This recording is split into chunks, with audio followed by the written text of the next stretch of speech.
Hello tout le monde, on se retrouve aujourd'hui pour une petite vidéo très gourmande. Je vais vous montrer comment réaliser des petits butter biscuits. Donc je les ai fait de différentes façons au niveau de la déco et on va voir ça ensemble tout de suite. Donc pour la pâte à gâteau, vous allez avoir besoin de blanc, d'un petit peu d'ocre et d'une pointe de jaune pour obtenir cette couleur de pâte. Donc vous étalez la pâte au cran 0 de la machine à pâte ou avec un rouleau assez épais. Et vous allez réaliser plusieurs cercles, donc moi j'en ai fait 8 puisque je vais avoir 4 gâteaux à la fin, mais vous en faites autant que vous souhaitez. On retire bien sûr l'excédent de pâte et ensuite on va venir pour un seul refaire un petit trou avec un emporte-pièce beaucoup plus petit. Donc moi j'ai décidé d'en faire un, mais vous pouvez tous les faire comme ça si vous le souhaitez. Ensuite on va venir fondre les bords de chaque petite galette de façon à avoir des bords moins nets et plus arrondis. Et ensuite, on passe un petit coup de brosse à dents partout pour donner l'effet du biscuit. Je vais maintenant les colorer au pastel sec. Donc je prends du jaune très clair avec de l'ocre et je viens recouvrir l'entièreté de mes galettes. Donc sur les côtés, sur le haut, etc. Donc je fais ça pour tous. Et pour les bords, je vais prendre de l'ocre avec un petit peu de brique pour uniquement les contours, histoire de les rendre un peu plus foncés. Mais là encore, faites comme vous le sentez, c'est la meilleure des façons. Donc on fait ça hop hop hop pour tous. Donc vous voyez, les bords se foncent un tout petit peu, mais là encore, vous pouvez même les faire à la peinture acrylique après cuisson, c'est vous qui voyez. Maintenant on va venir les assembler. Donc non, avant, excusez-moi, je les retexture un petit chouïa, parce qu'avec la brosse, enfin le pinceau, ça a pu défaire un petit peu tout ça.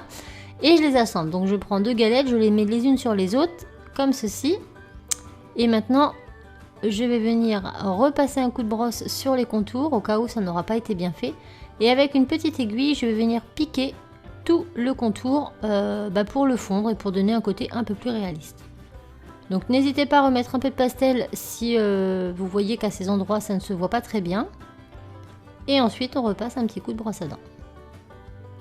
Et on fait ça pour tous nos biscuits.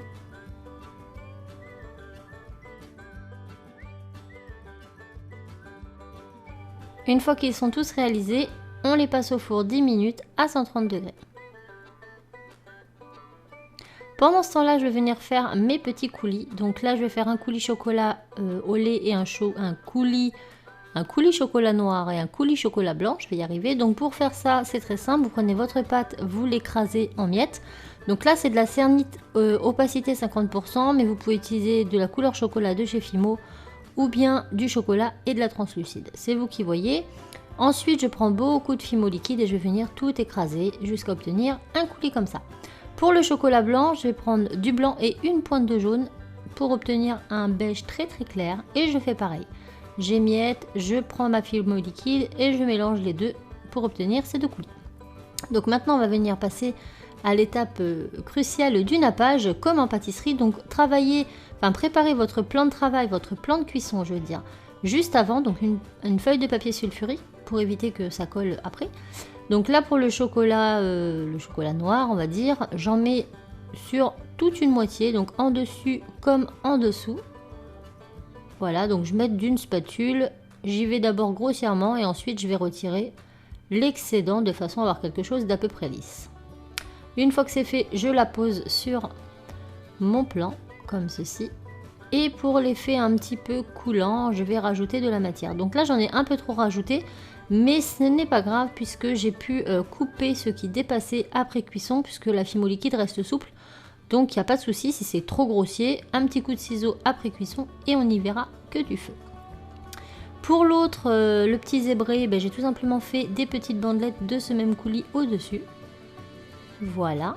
Pour le chocolat blanc, je fais comme le chocolat noir. Mais là, cette fois-ci, je vais procéder d'une autre façon plus simple, je trouve. Je plonge le petit cookie à la moitié et je viens remonter comme ça le coulis jusqu'à la hauteur que je souhaite. Et une fois que c'est fait, je décolle et je retire l'excédent. Puis, je pose sur la plaque de cuisson. Voilà. Maintenant, on va passer à celui-ci qui est garni. Donc, je prends de la Fimo liquide que je mélange avec de la pastel sec rouge pour faire un coulis de fraises, mais si vous voulez faire une gelée de, je sais pas, d'abricot, faites-le orange, jaune, comme vous voulez. Je mélange et là le coulis va être plus transparent avec les pastels secs. Donc je fais mon petit coulis, je remplis l'intérieur du petit creux avec ce coulis. Donc mettez-le bien au rebord parce que vous allez voir que la fimo liquide en cuisant va se rétracter un petit peu. Donc on en met bien. Et ensuite je vais venir en mettre par petites touches sur la collerette pour avoir l'impression d'un coulis qui a un petit peu débordé lorsqu'on a refermé les 2 biscuits. Mais une fois que tout est terminé, on passera au four 20 minutes pour finaliser la cuisson. On vernira toutes les parties de gelée et de chocolat et ce sera fini. Voilà ce que l'on obtient, j'espère que ça vous aura plu. Je vous embrasse et je vous dis à bientôt. Ciao!